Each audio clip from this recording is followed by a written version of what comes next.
La Sociedad Dominica de Medios de Comunicación, Sodomco, presenta A Pensar Más con Rosa María Palacios.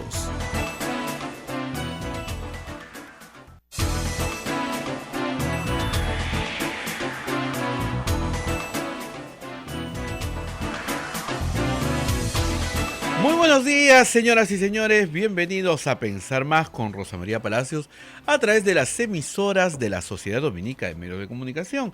Radio Santa Rosa en Lima, Radio Santo Domingo en Chimbote, Radio San Martín en Arequipa, Radio Veritas en el Cusco, Radio Cepagua, Ucayali, Radio Quillabamba, La Convención, Radio Madre de Dios, Puerto Maldonado, emisoras dominicas del Perú, también Huánuco a través de Radio Huánuco, Ayacucho Radio La Voz de Ayacucho, Puno Radio Pública, Ancash Radio Moro, Huancayo Radio Cumbres, Atipo Radio Milenio, Abancay Radio Estación Solar, en el Vicariato de Yurimaguas, Radio Oriente, en Cajamarca, Chota, Radio Los Ángeles, Apumaquisterio, Aemetagua, nos pone en los podcasts en el Perú y el mundo.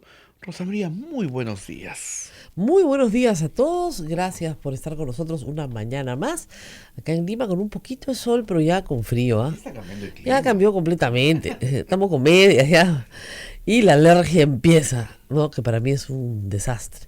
Pero hoy el Congreso interpela a la ministra de Educación, Flor Pablo. La ministra, como ustedes saben, tiene apenas 2 meses en el cargo, creo que juramentó en marzo, estamos en mayo, y la ministra está siendo conminada a responder 29 preguntas, cada una peor que la otra. Realmente ser educador y tener que responder eso es como si los alumnos tomaran el examen, más o menos, ¿no? La mayoría vinculadas a explicarle a los señores congresistas qué cosa es identidad de género, porque es evidente que si preguntan, lo que están preguntando es que no saben nada del tema. Pretenden legislar y no saben absolutamente nada del tema. Las preguntas están vinculadas a textos escolares, están vinculadas a identidad de género y a la enseñanza del terrorismo en el Perú en la escuela.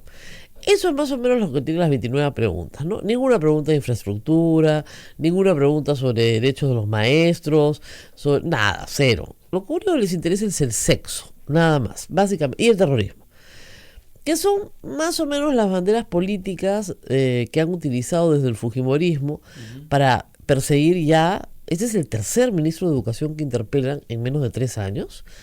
Y hemos tenido magníficos ministros. O sea, Jaime Saavedra fue interpelado y censurado por este Congreso por la compra de unas computadoras que después se probó que toda la acusación era falsa.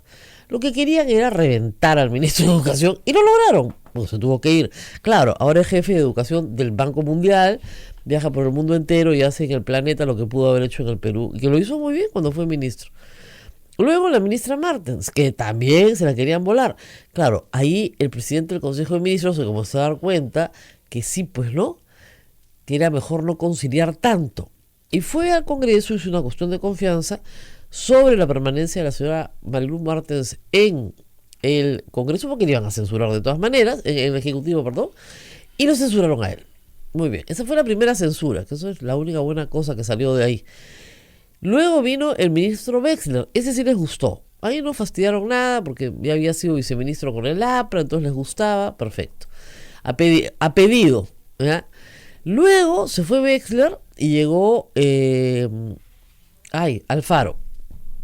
Como fue parte de toda esta transición original, ustedes saben, en el momento en que Kuczynski renuncia, Vizcarra se queda, etcétera, no lo fastidiaron tanto, pero también fastidiaron. Pero con la ministra Flor Pablo no han tenido pues ni 2 minutos de espera, ¿no? Desde que entró. ¿Y cuál es el tema acá? Miren, el tema acá se los voy a explicar de la forma más simple para que todos ustedes entiendan.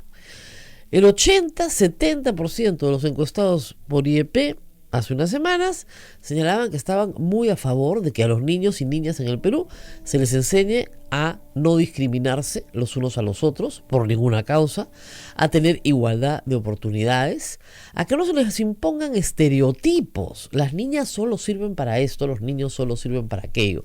Los niños no lloran, las niñas solo pueden jugar vóley, los niños juegan fútbol, etc. y para que tengan una educación sexual que los prepare justamente para evitar los peligros de una sexualidad que no está bien encaminada, como el embarazo adolescente, las enfermedades de transmisión sexual, etc. Eso es lo que quieren todos los padres del Perú. Pero hay un grupo marginal dentro del sector evangélico, pero les digo marginal porque no pertenecen al concilio evangélico, que quieren hacer política, es decir, meterse al Congreso, tener pastores políticos y al mismo tiempo impedir a como dé lugar que se enseñe educación sexual en los colegios o que se oriente de alguna forma, ¿no es cierto?, la sexualidad de los jóvenes. Y tienen una agenda que viene de los Estados Unidos, que no es una agenda peruana, es un proyecto muy antiguo.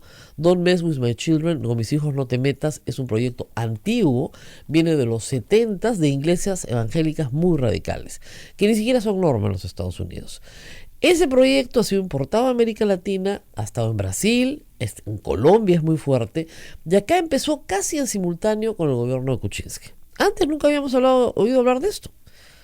Esto empieza casi con el gobierno de Kuczynski. Y utiliza a los fieles de estas iglesias evangélicas como militancia política. Entonces, no solamente vas a tu servicio el domingo, sino también te vas al puente acá, a Javier Prado, a cargar tu cartel que dice que el Estado promueve orgías escolares. Mienten descaradamente, pero mienten. Utilizan la religión como un arma política y utilizan la religión para mentirle a sus fieles y aterrarlos. Le dicen a los padres de familia que sus hijos van a ser prácticamente violados en la escuela porque van a tener orgías escolares todo el tiempo promovidas por el Estado, que les van a enseñar formas de sexo que son prohibidas por Dios y estupidez y media. Discúlpenme que se los diga. Lamentablemente, la gente cree lo que quiere creer. Si creen que yo vendo cremas, hijo, imagínate ¿qué creerán? Pues creen cualquier cosa, ¿ya? Entonces, lamentablemente estamos hablando de un país a todo nivel que quiere creer lo que quiere creer. Hay gente que cree que Alan García está vivo, ¿no? Por más que ya ni discutir, no entiende, dile que sí, que está vivo, ya. Ahórrate la discusión, pues estás perdiendo el tiempo. Entonces, ese es el asunto central. Pero estas iglesias evangélicas han logrado tener una infiltración importante en el Congreso de la República y en la bancada del fujimorismo. El fujimorismo ha hecho pactos con estas personas, pactos públicos. Keiko Fujimori fue donde el pastor Santana en plena campaña y firmó un documento pro familia. Entonces tienen posiciones más que conservadoras, yo les diría, porque una cosa es ser conservador y otra cosa es ser ridículo. No hay ninguna orgía escolar en ningún colegio promovida por el Ministerio de Educación, pues.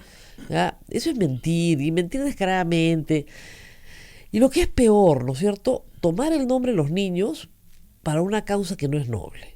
Porque cuando tú cuelgas esos avisos por todos los puentes de Lima, ahora hay que explicarle a los niños todo lo que estos sonzonazos pervertidos nos han obligado a explicar. Qué cosa es sexo anal, qué cosa es orgía, todo cortesía de estos grupos evangélicos. Donde la Iglesia Católica, ojo, no está. El Consorcio de Colegios Católicos del Perú ha emitido un comunicado diciendo que están muy a favor de un enfoque transversal de género. Acá, Abel es el educador acá. Transversal quiere decir que se enseña en todos los cursos, en matemáticas y en educación física. ¿Ok? Es más, dándole oportunidades a aquellos que no las tienen regularmente. ¿Qué sucede con matemáticas y ciencias? Sobre todo en los últimos años de primaria y en la secundaria, las niñas se ven un poco intimidadas en colegios de niñas y niños para participar activamente en las tareas de ciencias, porque los hombres lo hacen mejor, entre comillas, porque los hombres van a ser ingenieros, ¿no? El hombre va a ser el doctor. Tú vas a ser la enfermera nomás, ¿ok? Tú no vas a poder estudiar medicina. Entonces, si te lo dicen desde que tienes 5 años, claro, cuando tienes 18 ya lo tomas como una verdad. Y no es así. Entonces la educación no puede estereotipar a los niños, porque les quitas posibilidades. Si el profesor dice en el aula, ya vamos a hacer estos problemas de matemáticas, salen a la pizarra Pepe, Juan y José. No, María, tú no. esto es para los chicos, ¿no? Entonces, María no va a resolver ningún problema de matemáticas salvo en su carpeta. ¿Se dan cuenta? Entonces, eso es el enfoque de género. Y la identidad de género es lo que reconoce el currículo nacional, se construye culturalmente. Nosotros somos biología, pero también cultura, entorno, sociedad. ¿Por qué a las niñas cuando nacen las vestimos de rosado y a los hombres de celeste? ¿Hay alguna razón médica, científica? No, es cultura. Es cultural. ¿Ok? Entonces la identidad se construye de género, justamente es una construcción social. Viene de las influencias que yo tengo sobre lo que percibo como femenino y sobre lo que percibo como masculino. No solamente es biológico, tiene un componente absolutamente social, de mi interrelación con los demás, qué es lo que mis padres perciben como masculino y femenino, qué es lo que yo percibo como masculino y femenino, mis amigos, mi entorno, etc. Y en ese camino hay chicos en la escuela que son muy vulnerables, porque esa identidad que está en construcción no la tienen muchas veces definida, o si la tienen definida es marginal respecto al colectivo. Entonces el chico que a los 15 años se da cuenta de que no le gustan las chicas y que no le van a gustar nunca las chicas, y que desarrolla comportamientos que son percibidos por sus pares como comportamientos femeninos, a ese chico lo hacen puré, a patadas, a golpes, porque es el raro de la promoción. Y muchas veces, lamentablemente, en el pasado, con la anuencia del profesor, hasta con el divertimento del profesor.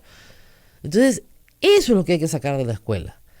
Abuso, intolerancia, discriminación, estereotipos. Eso es lo que hay que sacar de la escuela, y sobre eso sí ha habido un gran debate nacional y una gran reflexión. Y eso es lo que tiene que salir de la escuela. No tiene que salir de la escuela ni la exigencia, ni el respeto, ni la autoestima. Yo siempre aprecio mucho los colegios que trabajan mucho en la autoestima de las niñas. Si toda la vida te han dicho que no vales nada y no sirves para nada, cuando seas adulto te la vas a creer, pues, ¿no? En cambio, si trabajas en un entorno donde a las niñas se les trabaja mucho la autoestima, que es muy importante, por el entorno social en que crecen las niñas en el Perú, su respuesta ante los retos que plantea la vida adulta va a ser otra. Son cosas así de sencillas. Bueno, por promover lo que estoy diciendo, que lo han promovido todos los ministros que están en las corrientes educativas mundiales, la señora ministra tiene que ir a responder. Te le preguntan estupideces. El Comercio, Josefina Mirocesena tiene una buena nota que ya la había publicado, donde preguntan cosas como ¿cada uno tiene una identidad de género? Es como si te preguntaran si cada uno tiene un sexo biológico. Sí, pues, cada uno tiene una identidad. No es... Acá me están pasando, las preguntas son, pero qué bestia. O sea, ya realmente, ¿cómo pueden preguntar cosas así? La otra, ¿por qué los papás no hacen los textos escolares? ¿Hemos estudiado pedagogía? O sea, yo he estudiado historia, matemáticas, he estudiado para educación secundaria, he estudiado... No, yo soy abogada. ¿Cómo voy a saber cómo hacer un texto escolar? O sea, es la falta de respeto absoluta a la profesión de educador. Como si educador pudiera ser cualquiera. No, educador no puede ser cualquiera. Tienes que ir 5 años a la universidad. Ese es exactamente el problema. Los padres tienen mucho que decir sobre la educación de su hijo en particular, pero no pueden formular políticas educativas porque no tienen esa formación. Pueden tener ciertos criterios, pero no tienen esa formación. ¿Qué quiere un padre? Que su hijo sea feliz. Eso es lo que todos queremos, ¿no es cierto? Muy bien. Para que su hijo sea feliz hay que dotarlo de algunas herramientas en la vida. La escuela te las va a dar. Son herramientas importantes. Pero esas herramientas, que tienen habilidades blandas y otras no tan blandas, ¿no es cierto?, se van construyendo a lo largo de todo un proceso educativo. Yo qué sé yo cómo se hace el libro de matemáticas de 3er grado. No tengo la más remota idea. No sé ni lo que le toca en 3er grado al niño. ¿Qué programación tendrá el profesor? ¿Qué habrá decidido? ¿Cuáles son las mejores estrategias para enseñar? O sea, yo no he llevado pues didáctica, ¿no? Didáctica. No he llevado pues esos cursos. Hay que llevar. Entonces, Claro, esto es parte de un proceso profesional educativo, no que esté en manos de amateurs. Y digamos, si vamos a poner la educación en manos de amateurs, no la pondría en manos de con mis hijos no te metas, ¿no? Para empezar, y menos en manos de los congresistas que hacen estas preguntas. ¡Qué miedo! Porque de verdad, si vamos a poner la educación peruana en las manos de este Congreso, es de terror. Escuchen estas preguntas. Primera parte. Con respecto al llamado enfoque de género, de igualdad de género incluido por el Minedo en el currículo de educación básica regular. Paréntesis. Esto se ha tenido que ganar en el Poder Judicial. Porque había un grupo de estos papás en acción o qué sé yo, que pusieron una acción de amparo contra la igualdad de derechos. Querían que las mujeres seguían siendo desiguales, ¿no? Fomentemos el machismo desde la más tierna infancia. Una cosa de locos. Bueno, la pregunta es, ¿todos tenemos identidad de género o solo algunas personas? Les juro que eso pregunta. Es como si preguntaran, ¿todos tienen derecho a DNI o solo algunas personas? ¿Cómo no? La respuesta que le plantea acá Josefina, miro que sabe en el comercio, es sí, todos tenemos igual identidad de género. El Tribunal Constitucional, nada menos, ya ha dicho que forma parte de la identidad de la persona, ¿no es cierto?, de la identidad personal de todo individuo. Toda persona tiene una identidad de género. No es un derecho que se le reconoce a unos y a otros no. La identidad de género es el proceso a través del cual una persona internaliza y hace suyo los roles, normas, mandatos que representan al ser mujer o al ser hombre. O sea, ¿cómo yo percibo qué es ser mujer? Ajá. Entonces, ser mujer implica, por ejemplo, depilarme, ¿no? Algunas partes del cuerpo que los hombres no hacen eso. ¿Ya? ¿Eso es bueno, malo, regular?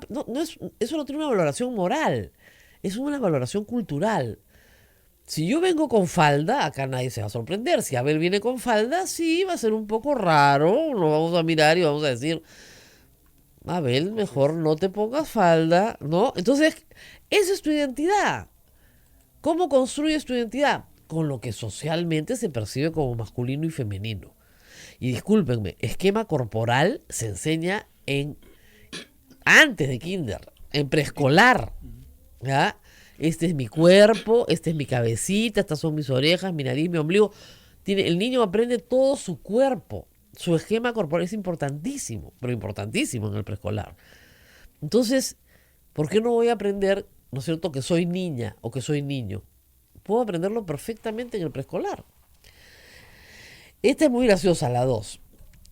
¿Por qué si el exministro Wexler se comprometió ante la Comisión de Educación a revisar y corregir los términos y definiciones correspondientes a la lucha contra el terrorismo en los textos escolares, este compromiso no se ha realizado y todavía tenemos referencia a esos años como conflicto armado interno? Así se llama, cuando se sabe que dicha denominación está dirigida a que los delincuentes terroristas, agárrense, obtengan la calificación de presos políticos a través de las organizaciones de derecho internacional humanitario. Es que se volvieron locos. O sea, no tienen un abogadito así que les explique que están hablando babas. Respuesta del comercio a través de Josefina, que estudia Derecho. Estudia Derecho.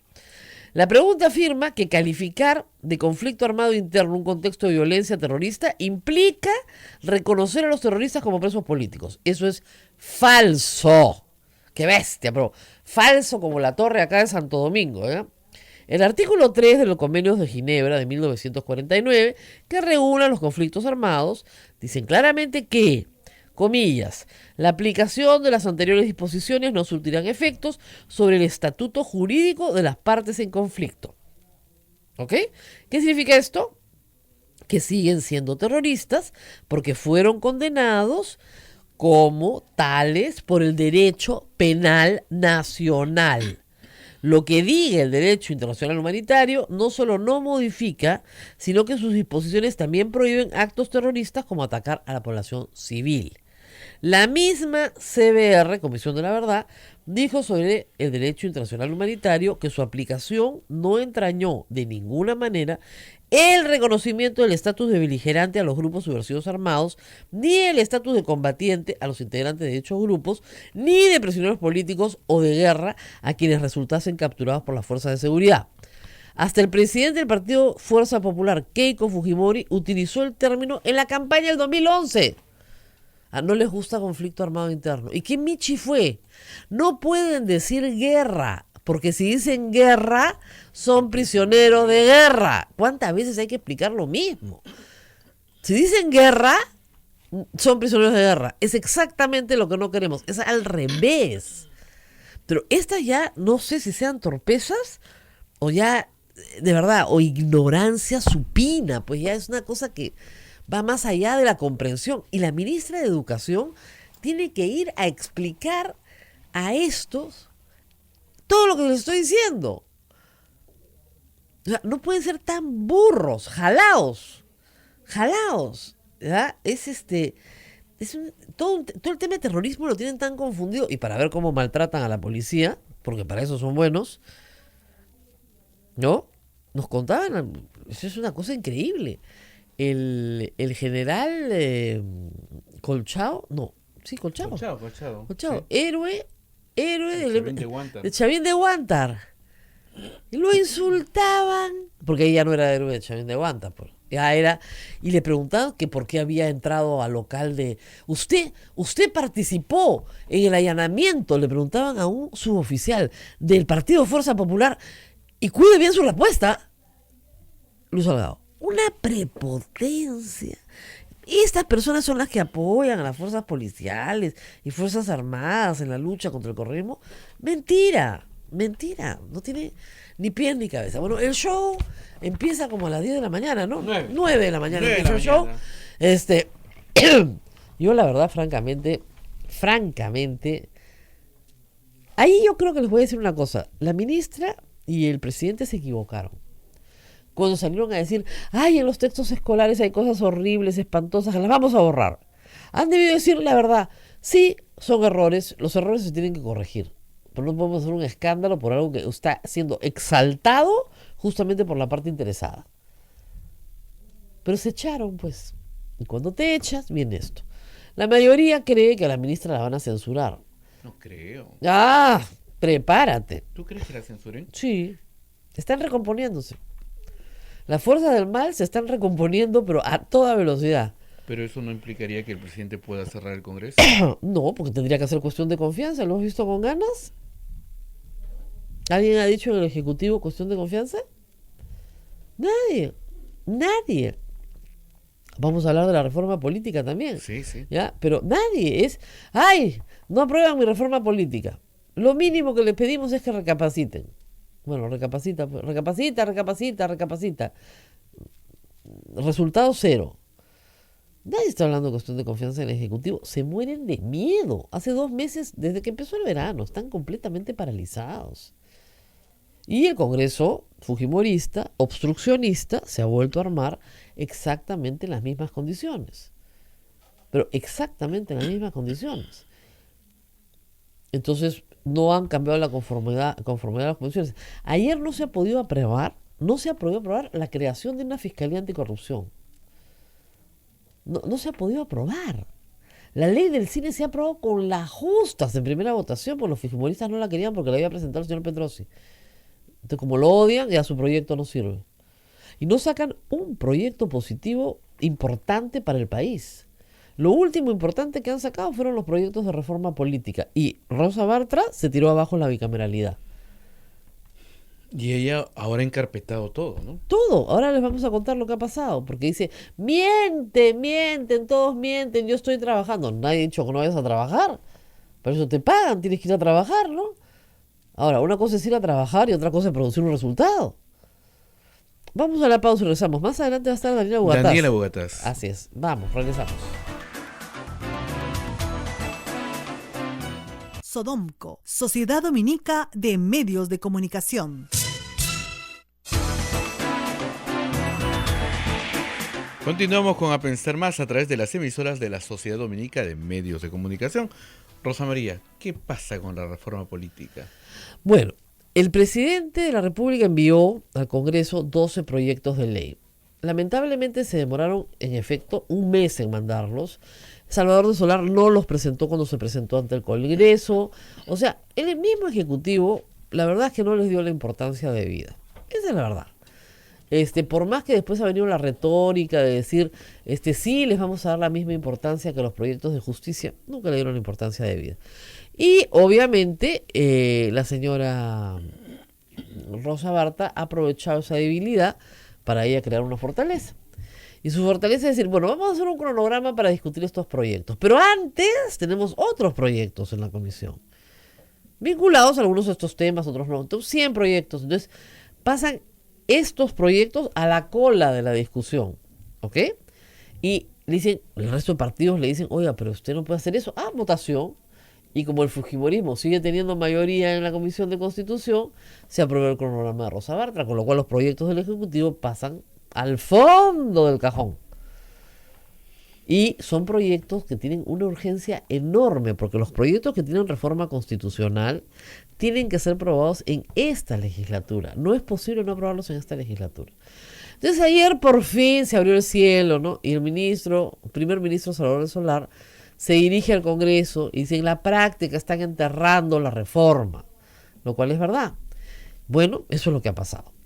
Y vamos a hablar con el congresista Daniel Aguataz, que en realidad lo estamos llamando también por el tema de Ollanta y Nadine Heredia. La acusación ya está presentada, por fin él está en el teléfono. Congresista, bueno, ya ex congresista, muy buenos días.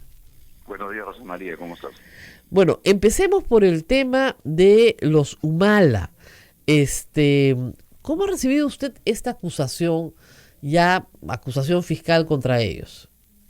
Y, bueno, Rosa María, tenemos que hablar sobre la base de suposiciones, ¿no? Porque realmente conocer la acusación yo no la conozco. Ajá. Ya hablan de una acusación de 160 tomos y no sé cuántos, 200 anexos, etcétera. Todos, creo, tenemos la enorme duda de si va a poder probarse que ellos sabían el origen ilícito del dinero, que tengo entendido es un criterio fundamental para poder tipificar el lavado de activos.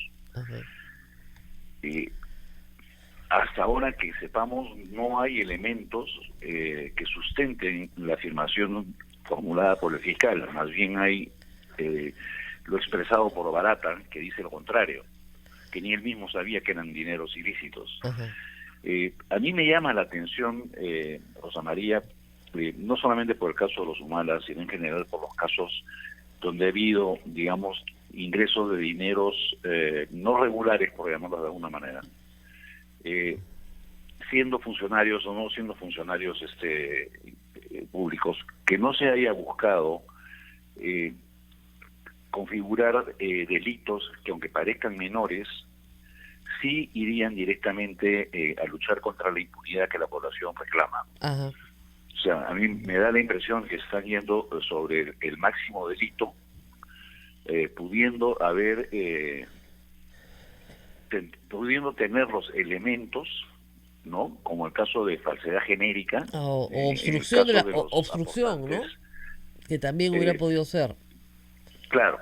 Entonces, si bien si sabes que es, pongámonos en los zapatos de la Corte Suprema, que finalmente, si la Corte Suprema no tiene los elementos probatorios y si la Corte Suprema aplica la ley, probablemente va a tener que exonerar no solamente a los humanos, va a tener que exonerar a todos. Entonces, desde mi punto de vista, yo creo que el juez debió haber buscado no solamente, sino también los delitos tributarios, perdón, el fiscal, pero no, han ido por el crimen organizado, han ido a plantear una tontería realmente. Esa era de la disolución del partido político, como que si el partido político hubiera actuado como una organización criminal. Una cosa es que algunos miembros de un partido político pudieran haber actuado y cometido delitos, y otra, y te lo digo, yo he sido miembro del Consejo Ejecutivo, Consejo Directivo, miembro de la Asamblea de Bases, y nunca en los 10 años que pertenecí a ese partido hubo un tema ni siquiera cercano a nada, ni recepción de dinero, ni manejo de dinero, ni Así campaña, es. ni nada. Entonces, en involucrar a toda la asamblea de base, los 270.000 militantes y todos, bueno, Claro, me parece que... lo que sucede es que han solicitado también la disolución del Partido Nacionalista por ser una organización criminal, es decir, porque fue constituido para cometer crímenes. Usted fue parte de esos orígenes.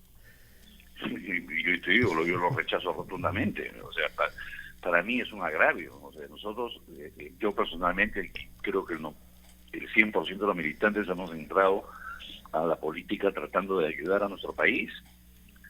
Claro. Y que ahí salte un fiscal a decir que hemos ingresado, porque también nos estaría involucrando nosotros, que hemos ingresado a una organización criminal. No tiene ni pie ni cabeza.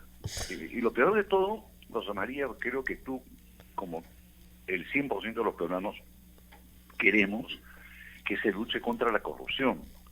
O sea, y ese es un caso emblemático. Y si ese caso emblemático termina siendo muy débil, o termina siendo manejado políticamente o por la presión mediática o la presión de la población, y termina en la Corte Interamericana y se lo tiran abajo todo lo hecho, sería un golpe, creo yo, fatal para el sistema de justicia en el Perú. Cuando estamos frente al resurgimiento, ¿no? He estado leyendo justo ahora que ya se van a cambiar la OCMA, se van a cambiar los organismos de control dentro del Ministerio Público, estamos próximos a tener una Junta Nacional de Justicia, estamos renaciendo en el sistema de justicia, y por eso creo que este caso va a ser emblemático y va a ser un hueso duro de roer para los jueces, ¿no? Claro, porque si yo lo que tengo es la información periodística de los que se han podido revisar parte de la acusación que tiene. La acusación tiene 1500 páginas, ¿no? La acusación.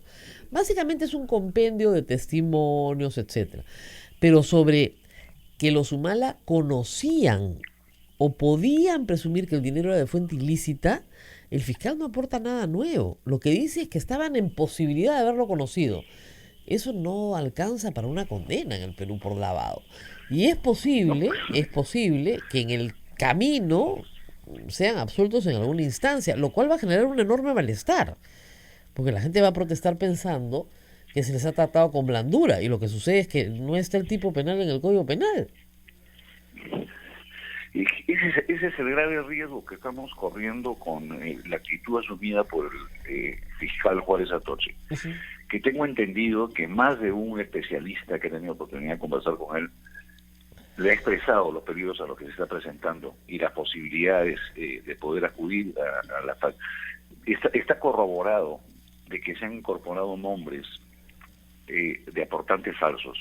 Eso no hay la menor duda. Así es. O sea, está 100%. Los hechos son ciertos, así es. Claro, pero eso es falsedad genérica. O sea, digamos... pero ya prescribió, pues. El problema es que eso fue el 2011, al 2019 está todo prescrito. Sí, son 8 años, o sea, ya prescribió.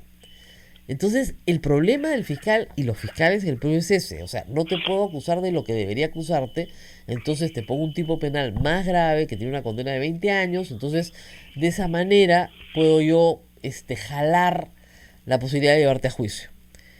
Pero ese es el problema, que esos delitos que pudieron haberse imputado en algún momento ya prescribieron. Obstrucción de la justicia. ¿A cuántos años? Yo no tengo el dato.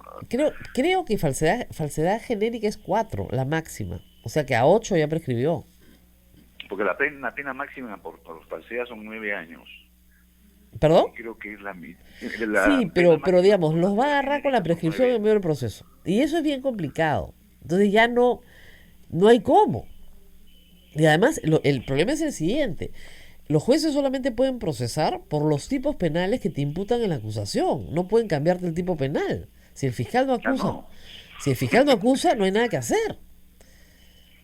Entonces, eso va a ser un problema. Ahora, yo quería apelar a sus recuerdos. Usted nos ha dicho hace un momento, yo participé en todas las instancias del Partido Nacionalista y nunca hubo un tema de este tipo, de platas. En su recuerdo, ¿cómo se financiaban estas campañas políticas? Era un tema que lo manejaban exclusivamente el señor Ilan Heredia y la señora Nadine Heredia. Claro. Pero- Y normalmente en lo que a nosotros correspondía, que era, digamos, financiar transporte, financiar presentaciones, boletines, etcétera, eso nos los exigían a nosotros mismos, a los congresistas. Claro, Nosotros teníamos que buscar los recursos. eso fue cuando ya... Nosotros nunca vimos o nos pidieron o participamos en recursos para pago de campaña. Claro, de pero televisión, supongamos que en la o campaña pago. del 2006 o la del 2011 se le acercaba a usted, un empresario, y decía, mira Daniel, yo quiero colaborar, ¿ya? Pero no quiero que aparezca mi nombre. La verdad que no, porque después voy a tener problemas. Ustedes están percibidos como muy rojos y después me meten en un lío.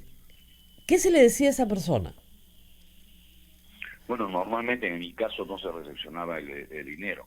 O sea, las pocas veces que yo he tenido, que han sido, digamos, que gente cercana a mí, porque Claro. en el año 2006, hacer campaña, ya te imaginarás, y tú tienes mucho mejor memoria que la mía, y yo era un poco más, era el ejemplo o el espejo del demonio, ¿no? Entonces, que alguien me vaya a dar a mí un centavo. Pero nunca falta pues un pariente, un amigo, "Ya, te ayudo con tu campaña. Pero por favor no me Aparte de menciones. mi familia, no me ayudó nadie. Bueno, un amigo. No, sí se lo sé, Yo pero... le daré los nombres, ¿no? O sea, pero sí, Rosa María, hay algo que no solamente la campaña del 2006, en la campaña del 2001, en el año 95, el 90, y el 85 y el 80, en todas esas campañas hay aportes Privados, claro. históricos que nunca se han declarado. Exactamente. Bueno, acuérdense que no había obligación alguna de declarar nada hasta que se aprueba la ley de partidos políticos recién en el 2004. Antes de eso, las finanzas eran una caja negra, nadie sabía qué era. No había ninguna obligación. Recién con la ley de partidos políticos en 2004 que se establece todo el tema de financiamiento de campañas aparecen estas nuevas obligaciones, que siempre han sido, digamos, penalizadas de manera administrativa. Si no declaras, pierdes el financiamiento público, que como nadie te lo daba, daba lo mismo. Si cometes alguna infracción, se te ponía una multa, pero como los partidos no tienen patrimonio, entonces nunca podías pagar la multa. Sí, Entonces, nunca han sido tipificadas como delitos, siempre han estado en el ámbito administrativo. Por eso es que creo que se entra a una zona gris al afirmar la Fiscalía de que los dineros ingresados para el financiamiento de la campaña tienen origen ilícito, ¿no? He estado leyendo unas declaraciones ahora en algún medio de que ha afirmado Juárez Atoche que el dinero que salió de Venezuela era ilícito, porque era robado o extraído ilícitamente del Tesoro Público venezolano. Ese tipo de aseveraciones pueden ser verdad, no puede ser verdad. Claro. Pero pruébalo, pues. O sea, no quiero repetir la infeliz frase del fenecido, sí. pero y yo insisto, Rosa María, que nos estamos poniendo en una situación de que se puede llegar a perder la absoluta confianza, credibilidad de todo el Sistema Nacional de Justicia. Ahora, yo no sé, tú estás mucho más al tanto que yo de los temas jurídicos. Yo no sé si tiene las facultades el juez de rechazar la acusación porque no reúne los elementos probatorios de la tipificación del delito. ¿Cabe eso? Así Que es. el juez le diga, oye, un ratito, tú me estás acá acusando a una persona no tiene los elementos para probar esto. No, lo que pasa es que yo le digo una cosa, en un buen control de garantía, Richard Concepción Carhuancho debería decir, señor, vuelva a acusar, porque no están los elementos. Pero ya Richard Concepción Carhuancho, digamos, ya adelantó una opinión cuando los mandó a prisión preventiva con los mismos elementos que tenemos hoy. Entonces yo sí creo que va a proceder inmediatamente a trasladar el expediente para el juicio oral. Y tendrá que ser en el juicio oral que todo lo que estamos conversando se contradiga. Pero ya en el proceso. Y ese proceso dura más o menos un año, ¿no? De audiencias semanales. Entonces, ahí va a haber mucho, y son audiencias públicas, ¿no? O sea, entonces va a haber mucho intercambio público. Pero en este momento, la única forma sería que el juez de garantía diga, no, señor fiscal, usted no me está aportando acá los elementos constitutivos del tipo penal, por lo tanto yo no puedo proceder con la acusación. Pero eso sería una alternativa. Pero sí, pero eso no va a ocurrir, porque ya No, Richard Concepción Carhuancho los mandó a la cárcel con los mismos elementos que tenemos hoy. Y además arguyendo peligro de fuga y todo lo demás, pero cuando uno de los requisitos para prisión preventiva es que hayan elementos indiciarios suficientes de la comisión del delito. Hoy no son indiciarios, tienen que ser pruebas. Pero el asunto es que ya él adelantó una opinión sobre la materia. Los mandó a la cárcel. 10 meses se le mandó la plana al Tribunal Constitucional. Entonces va a ser muy difícil que él diga, no, aquí no hay los elementos del tipo penal. Muy difícil. Es una situación muy difícil, Rosa María. Después te digo, yo veo que aquí esto puede ser la espada de Damocles para la lucha contra la corrupción, no porque sean inocentes o porque sean culpables. Yo no quiero entrar al fondo del asunto porque no soy juez y no voy a juzgar, sino que la forma como se están manejando, con los elementos con los que se están manejando, pueden llegar al caso de que la población entienda de que aquí hay una absoluta impunidad y por lo tanto entremos en una situación de si ya expresidentes hacen A, B, C y D y a ellos los liberan, ¿qué me van a tocar a mí? Claro. Entonces comienzas a cuestionar todo el sistema judicial, comienzas a generar... Bueno, en realidad es lo que ha venido sucediendo en el Perú. O sea, nadie cree en la justicia, la gente hace lo que le da la gana hasta que te agarran. Y si tenías a los hermanitos, salía libre. Si no tenías a los hermanitos, como el infortunado congresista, ¿te acuerdas que por comerse un pollo estuvo 1 año y pico? Claro, la Naya, pobrecito. Claro, o sea... No, estuvo bastante tiempo en la cárcel, por andar comiendo pollo. O sea, los anayas van a seguir purgando cárcel y el resto de gente va a estar feliz y contenta, ¿no? Claro. Sería realmente... bueno, no quiero ni pensar qué cosa es lo que pasaría con el país de Rosa María. Pero es que por eso es que hay que explicar las leyes todos los días. Aunque uno se gane cualquier cantidad de insultos, hay que hacerlo una y otra vez, porque si no, cuando se vean los resultados, la decepción va a ser muy grande. Y si uno advierte desde ya, miren, acá hay un problema, esto está mal planteado, bueno, cuando llegue el día de la decepción, por lo menos habremos cumplido el deber de informar. Desde el primer momento que esto... Estoy totalmente de acuerdo contigo. Desde esto viene mal. Y bueno, está lejos del Congreso, pero me imagino que sigue la noticia política. ¿Cómo ve esta relación tan complicada entre el Ejecutivo y el Legislativo? Bueno, yo no lo llamaría una relación, lo llamaría, yo creo que hay un ejecutivo que ahora sí lo veo un poco nadando en una piscina de plástico, ¿no? O sea, como que no logran conectar con la tierra, logró conectar el presidente con la población, han perdido esa conexión. Se suponía que presentaban una reforma política que creo que ni siquiera convenció al propio presidente de la República, y no se ha llegado a transmitir a la población la necesidad o convencerla de que esas reformas políticas son las que el país necesita. A diferencia de lo que se logró con el referéndum, que se convirtió en un sentimiento nacional, no queremos más reelección, no queremos esto, no queremos más lo otro, se movilizó a la población. Ahora el presidente está en una isla, el premier del Solar lo veo muy bien intencionado, pero tú le podrías poner un escenario y podría ser también una obra de teatro, porque no llega, o sea, a tener real contacto con la realidad, con lo que está ocurriendo. Y el Congreso de la República, ya yo creo que ya eso sí es patético, ¿no? Yo creo, ayer la vi yo a la señora Bartra despotricando en el Congreso de la República, y tal desfachatez, faltar a la verdad de esa forma descarada, impunemente, o sea, no. Sí, claro. Entonces, hablar de una relación Congreso, yo creo que ese es el gran error. Yo insisto, el gobierno del señor Vizcarra ha debido plantearse un gobierno sin el Congreso de la República. ¿Es eso posible? Es posible, por supuesto que es posible. Si en el Perú el Perú es un país presidencialista al 100%.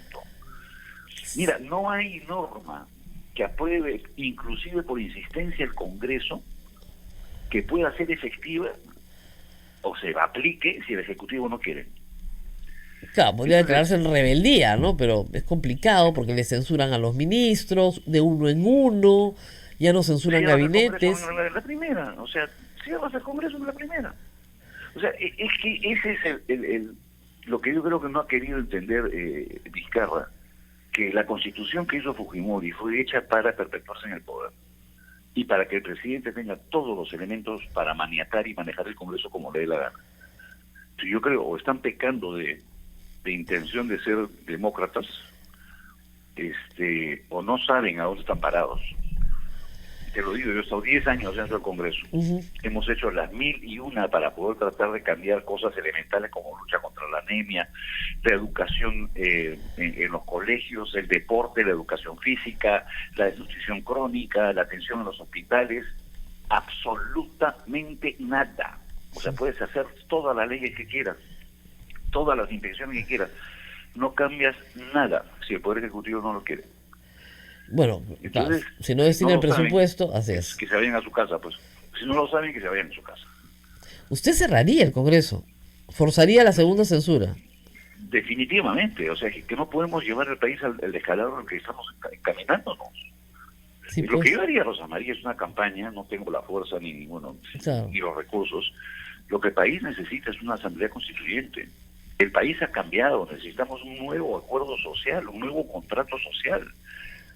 Todos los tipos de relaciones han cambiado, de las comunidades con la población, con las empresas, la población misma entre sí, con sus gobiernos, con las organizaciones civiles.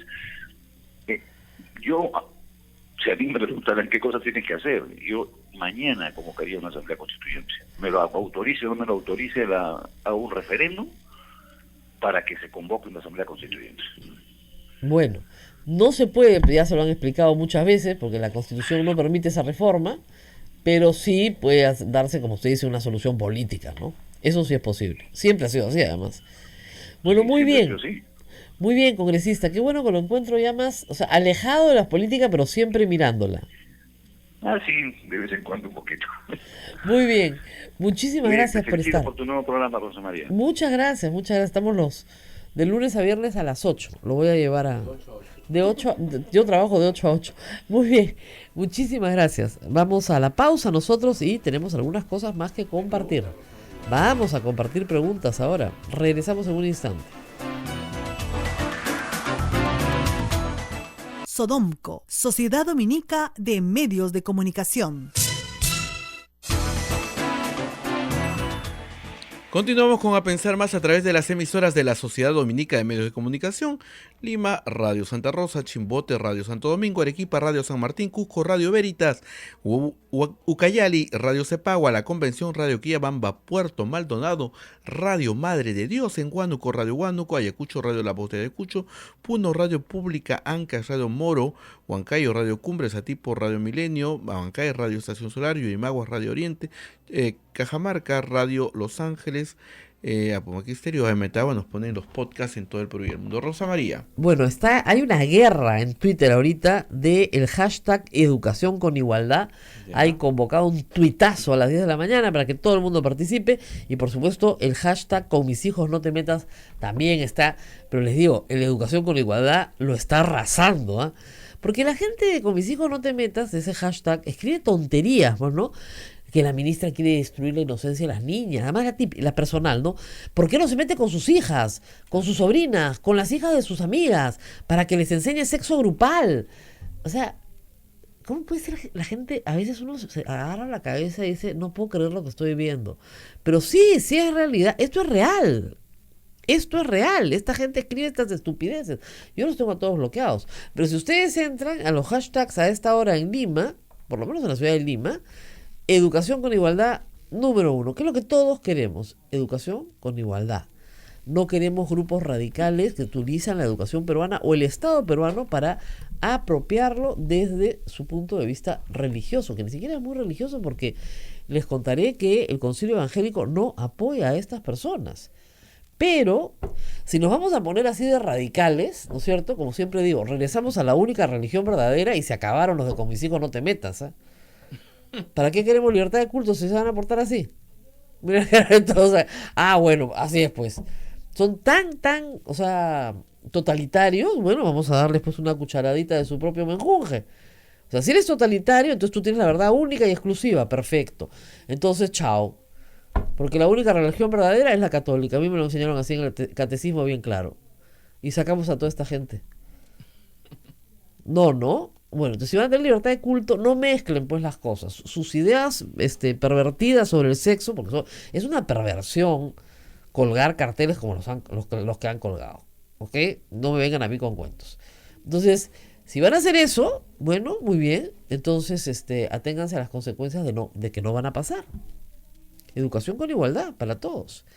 Muy bien. Otras noticias. Tú me decías, hay preguntas. Sí. ¿Por qué hoy día la ministra Flor Pablo va al Pleno? Ajá. ¿Y por qué mañana la citan a la Comisión de Educación? Porque es un hostigamiento. Ahí tienes la prueba de que es un hostigamiento. No tiene sentido. No solamente eso. Han citado a todos los exministros de Educación para que vayan a hablar, Dios sabe de qué, del enfoque de género y estupideces.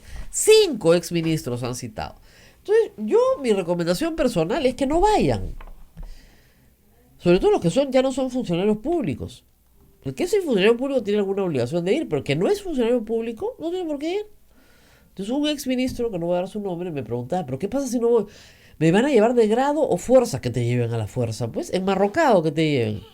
Y tú gritas libertad, libertad, libertad. Educación con igualdad, a gritos. Vamos a ver cuánto les dura. ¿Quieren show? Ah, bueno, si quieren show, démosle show. ¿Quieren un circo? Bueno, de circo completo. Hace años me citaron una comisión investigadora y esa fue mi respuesta. Yo voy encantada enmarrocada. Gritando libertad de expresión, libertad de prensa, a gritos. No es necesario que vengas. Ah, ya nos estamos entendiendo. Claro, porque era una comisión investigadora que quería montar un show. Y yo no quería ser parte de ese espectáculo. Ahora, ¿quieren espectáculo? Yo les doy espectáculo, ¿eh? Hacer un lindo espectáculo. Pero, digamos, ubiquémonos, ¿no? Entonces, llamar a los ministros, ¿para qué? Además, para que los interrogue ¿quién? O sea, personas que tienen educación. Algunos no han terminado, creo que ni la escuela, ¿no? Así es, o sea, educación, ¿de eso van a hablar? No creo. Y yo les aseguro que esos exministros van felices todo el tiempo a debates académicos para hablar justamente de políticas educativas. No a que se les maltrate. Y mira lo que pasó con la policía esta semana. O sea, ese es el trato que te dan en el Congreso. A un suboficial le preguntaban en qué allanamientos había participado. O sea, porque había obedecido sus órdenes.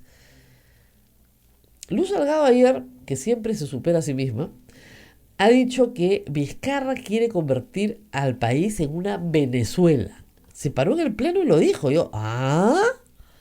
Que quería cerrar el Congreso. A ver, ¿quién fue el último que cerró el Congreso inconstitucionalmente en el Perú? Alberto Fujimori. Alberto Fujimori, 5 de abril de 1992. El último que cerró el Congreso fue Alberto Fujimori. No sé qué le preocupa tanto a Luz Salgado que alguien cierre el Congreso, si fue Alberto Fujimori el que lo cerró.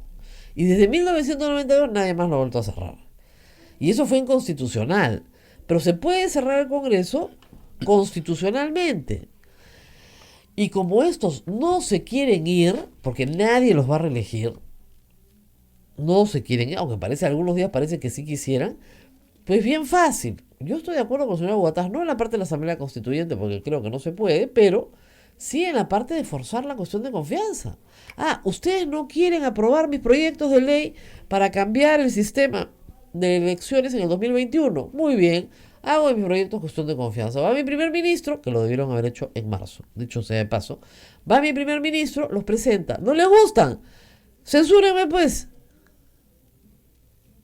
Censúrenme. Te censuran, y una vez que te censuran, disuelves el Congreso. Y la popularidad de Vizcarra se da más o menos al 99%. No hay ni margen de error ahí. Claro. Es que también por el otro lado los congresistas tienen que entender que no pueden hacerse tan odiosos. O sea, todo lo que se les propone lo paran, lo obstruyen. Siéntense ustedes un rato y piensen, señores electores. A ver, en los últimos 3 años, desde que va a ser en julio que llegaron, ¿qué ley importante se ha aprobado que ha mejorado su vida cotidiana? O lo que usted espera para el Perú. Entonces sí, algunas personas que tienen AFP pueden decir que sí, que la reja se ha aprobado. Muy bien. También se puede decir que la Junta Nacional de Justicia pues es una mejor idea que el CNM, ya. Y después se puede decir ¿y qué? O sea, que, como decía Augusto Ferrando, no tiene nada. Vamos a hacer un concurso en Twitter. ¿Qué les parece? Diga usted las 5 leyes importantes que se han aprobado desde que llegaron estos congresistas al poder. 5 leyes importantes. Además, no estoy hablando así de que bestia, no, más o menos, pues, aunque sea afecte a un grupo positivamente. Miren la cara de todos, ¿ah? Acá se han quedado pensando. 5, ¿ah? 5, pues, ya. 3, pues, ya. Como los justos en Sodoma. Dame 2, pues, aunque sea, señor, ya. Más o menos.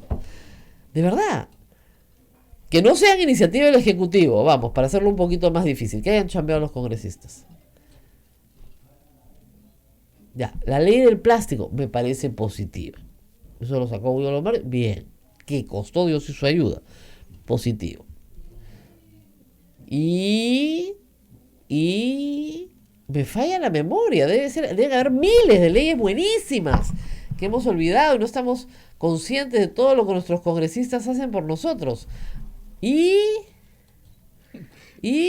Nada, no hay tic-tac, nada. tic-tac, tic-tac. Ayúdenme, tuiteros, por favor. 5 proyectitos. 5 leyes, en realidad, que se hayan convertido en ley. Que no sean iniciativa del legislativo, ¿ah? O sea, no me den decretos legislativos que los aprueba el Ejecutivo. No, leyes salidas del Congreso. ¿Qué te dicen acá? El día del ceviche. ¡El día del ceviche! Claro. También había el día de la aceituna, no creas. El día del oyuco. El día del oyuco, el día del oyuco, el día de la yuca. El día de la yuca debería ser el día nacional, caracho, del Congreso. ¿No? De verdad, el día del otorongo, no sé. Todos se ríen ahí, pero es que, ya, pero piensen un poco, pues. ¿No? Bueno, lo de Alberto Belaúnde, fue lo de la marihuana, esto para el Ya, el uso medicinal del cannabis. Buena, sí, efectivamente, Eso y no está es beneficioso para un grupo de personas. Plástico, uso medicinal del cannabis. Ya. Cualquier otra cosa que no haya sido iniciativa del legislativo, ¿ah? Perdón, del ejecutivo. Tic, tac, tic. Vamos a tener que ir a la pausa, pedir auxilio, ¿ya? Y esperar. Parece que esta ley del cine que se va a aprobar, no se aprobó todavía, parece que es positiva. Y que ha sido un milagro que la aprueban ayer. Un descuido del fujimorismo. En un descuido, ¿eh? La pusieron a votación y se aprobó. Porque la señora Beteta lúcida, ella decía, no, de nuevo que vaya a comisiones de revisión. De nuevo la quería mandar a comisiones. No la había entendido. Claro, si tenemos que esperar a que la congresista Beteta entienda lo que vota, no votamos nada. ¿No? Digo yo. O sea, ya no se vota absolutamente nada. Pero en fin. La cantidad de preguntas tontas que va a tener que responder esta pobre ministra. Porque a eso se dedican. Y miren, este es el, segundo ministro que interpelan en 2 meses. Porque ¿se acuerdan cuando fue el ministro de Justicia? Y al día siguiente que continuaba la interpelación, no fue ningún congresista. Hablaba solo el pobre ministro. Ah, sí, porque lo citan y de ahí no aparecen. Los congresistas no van. Marcan la hora nomás y de ahí desaparecen. Increíble. O sea, si fuera tan importante estarían sentados escuchando, ¿no? Sería bueno que hoy día el país mire cómo Ojalá. está el Congreso, si están ahí o no están ahí. Más que mirar a la ministra, miren el hemiciclo. Claro, y las intervenciones de los congresistas, que son penosas, pero penosas, de verdad. Y discúlpenme la generalización, pero sé que hay buenos congresistas, pero no me alcanzan los dedos de la mano. O sea, para encontrar intervenciones así interesantes, ¿no? Lamentablemente, digamos, son 130, ¿no? ¿Qué más? Bueno, hablan si el presidente podría hacer cuestión de confianza y cerrar el Congreso. Sí. Y la mayoría de los congresistas actuales ya no los veríamos el 2021.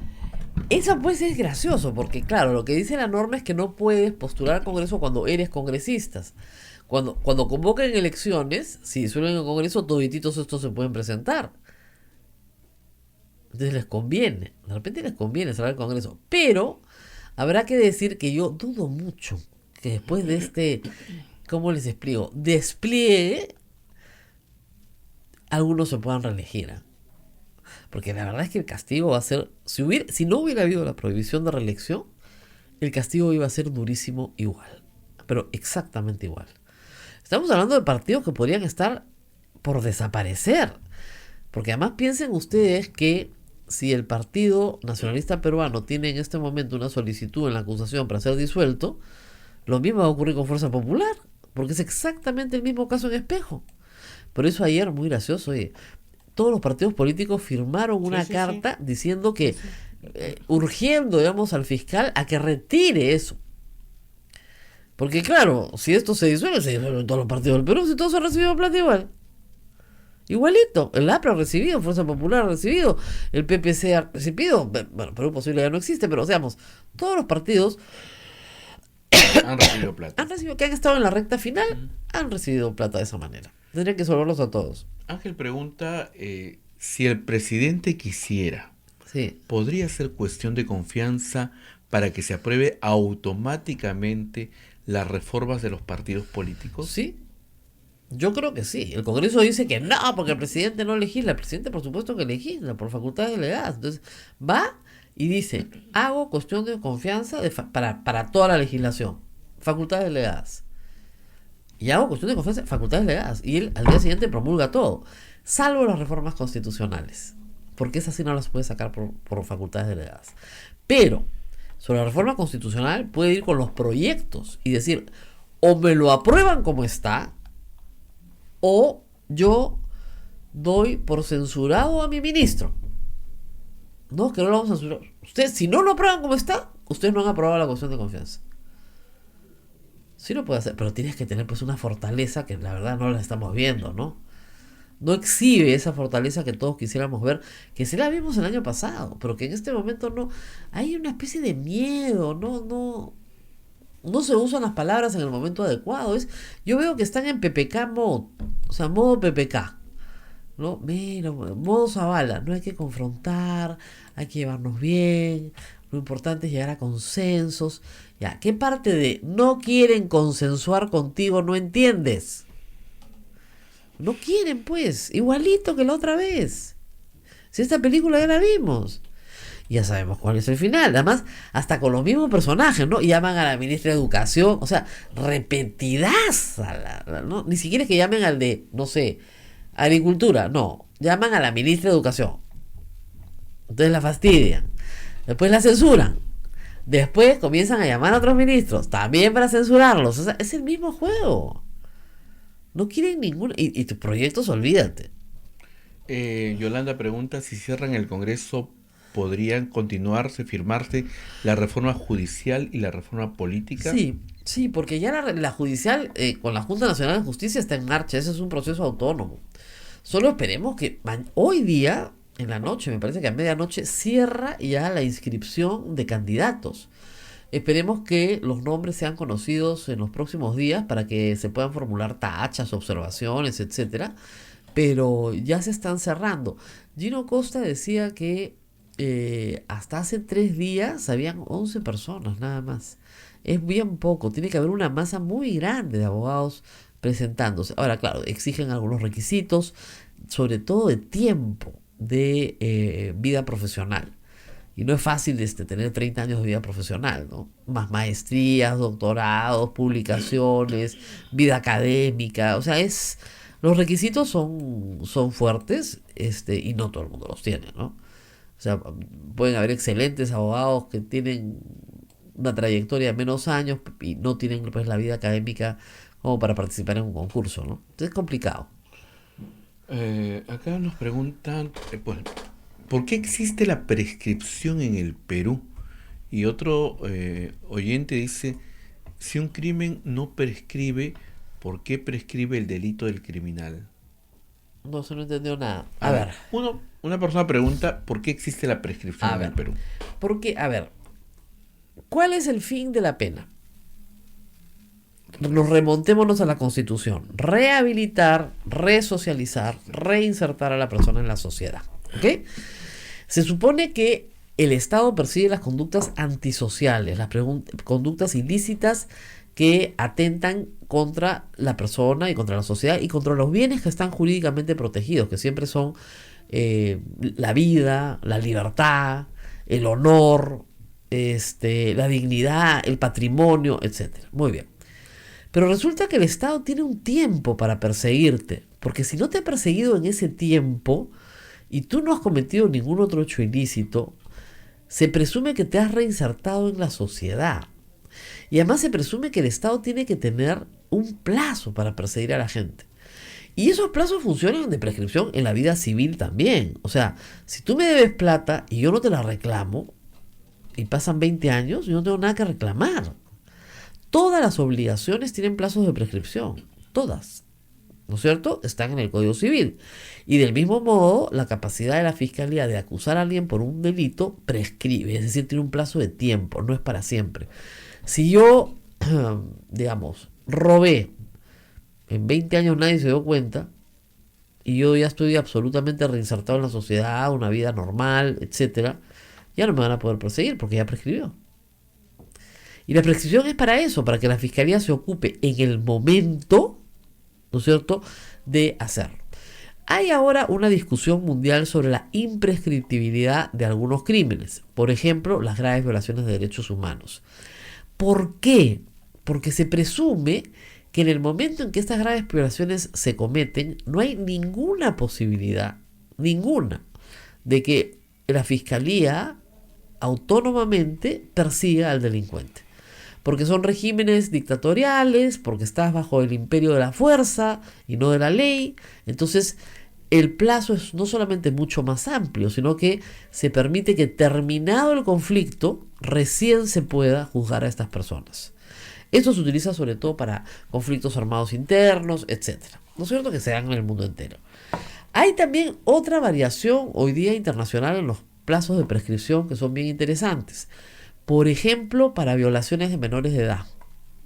En vez de aplicar la norma general, se están aplicando normas especiales. Es decir, el plazo de prescripción corre a partir de una edad. ¿Ok? El plazo corre a partir de que el niño es mayor de edad o a partir de que el niño es ahora un hombre de 25 o 30 años. Entonces eso alarga horrores los plazos de prescripción para los delitos contra el honor sexual. Entonces, como ven, es un tema que está en constante cambio, no es un tema estático. Pero sí, la idea central es, si el objeto de la pena es rehabilitar a la persona y la persona se ha rehabilitado por sí misma y el Estado no lo ha perseguido durante todo ese tiempo, o porque no ha sabido, porque no ha conocido el Estado, o porque no ha podido, entonces la persona es libre. Es lo que pasó con Alan García. ¿Pero por qué? Porque los plazos de prescripción para los delitos contra la administración pública en la época de Alan García eran bajísimos. El plazo de prescripción, ¿cuál es? Es la pena máxima más la mitad. Entonces, si la pena máxima, por ejemplo, es 4 años, 6. Ese es el plazo de prescripción, en la regla general. Ahora, ¿se interrumpe la prescripción? Sí, en algunos casos se puede interrumpir la prescripción. Pero en general, ese es el plazo. Entonces, así funciona. Y todos los penalistas, evidentemente, que buscan que, ¿cuál es el objetivo? Que su patrocinador no vaya a la cárcel o vaya a la cárcel lo menos posible, van a utilizar la prescripción como un arma de defensa. El señor ya prescribió. Y es una arma legítima de defensa. Si ustedes no me persiguieron en su momento y ahora me quieren perseguir por este delito, pues ya no están dentro de los plazos establecidos. ¿No? Porque se supone que la gente tiene derecho finalmente a alcanzar su paz algún día. Ahora, hay delitos, por ejemplo, que tienen una pena de 25 años. Sí, pues los plazos de prescripción son muchísimo más largos. El lavado, que tiene 20, todos los fiscales les encanta 20 porque el plazo de prescripción es 30. Entonces, perfecto, pues lavado. ¿Por qué creen que escogen lavado? Por esa razón. ¿Qué más? Otra pregunta de Roberto decía, ¿un crimen no prescribe? No, todos los crímenes. Todos los crímenes. Ah, ya, entonces bueno. Salvo graves violaciones de derechos humanos. Eso es imprescriptible. La pregunta era, ¿un crimen no prescribe? ¿Por qué prescribe el delito del criminal? De repente es una cuestión literaria, ¿no? Más bien metafórica, ¿no? El crimen no, la moral no prescribe. ¿Se dan cuenta? O sea, y el hecho es el hecho no cambia. Los hechos son los hechos, no los puedes cambiar, son parte de la historia. Pero la capacidad del Estado para perseguir al imputado por esos hechos tiene un límite. Un corto límite, no es muy largo. ¿Qué más? ¿Tenemos más preguntas? No, nos tenemos que ir. Nos tenemos que... la última. ¿Kenji Fujimori puede volver al Congreso? Pero claro que puede, lo que pasa es que él ni siquiera quiere. Sí, no. Está ocupado. Está vendiendo, sus sus huevos, los huevos de Puta. Kenji. Dice su camioneta es genial. Ayer le tomaron una declaración cortita en el Mercado Central, estaba encantado. Yo creo que él nunca ha querido entrar a la política, la verdad que no. Él lo que quiere es sacar a su papá de la cárcel. Hizo todo lo que pudo, no se pudo cumplir su objetivo y finalmente se ha retirado de la política. Pues lo que pasa es que su hermana no lo quiere perdonar, porque su hermana llama al plenario y dice: aló, Rosita Bartra, mi hermano de regreso, por favor. Y en el acto está de regreso. La hermana no lo quiere perdonar. ¿Quién lo va a querer perdonar? No olvídense. Bueno, nos tenemos que ir. Nos vamos, Rosa María. Nos vamos. PayPal, por favor, colaboren con la radio. Ingresan a la página de Radio Santa Rosa y hay un recuadrito que dice ahí: PayPal, colaboren con la radio. Nosotros vivimos de su caridad. Y la rifa todavía no llega hasta diciembre, o sea que todavía no hemos empezado a vender los tickets de la rifa, así que por favor, una platita, pues. Una platita para que podamos vivir. Nos vemos el día de mañana.